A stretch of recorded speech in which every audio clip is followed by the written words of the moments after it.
আমার আব্দুর রাজ্জাক বিন ইউসুফের উপর যারা হাত তুলেছো, হাত কেটে ফেলা হবে।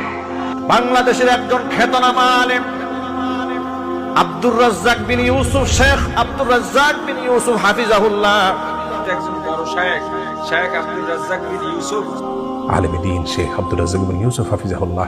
শেখ আব্দুর রাজ্জাক বিন ইউসুফ, আমার সাথে কোনো আলেমের মতের অমিল থাকলে তার উপরে যে হামলা করতে হবে, এটি কোনো সভ্য সমাজের মানুষের বৈশিষ্ট্য হতে পারে।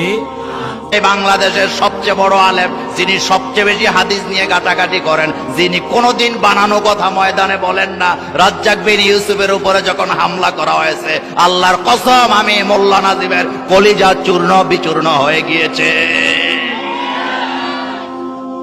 আমার ভাই, আমার দিনী ভাই, আমার শায়েখ আব্দুর রাজ্জাক বিন ইউসুফের উপর আক্রমণ করা হয়নি, আমার উপর আক্রমণ করা হয়েছে। আমাদের শেখ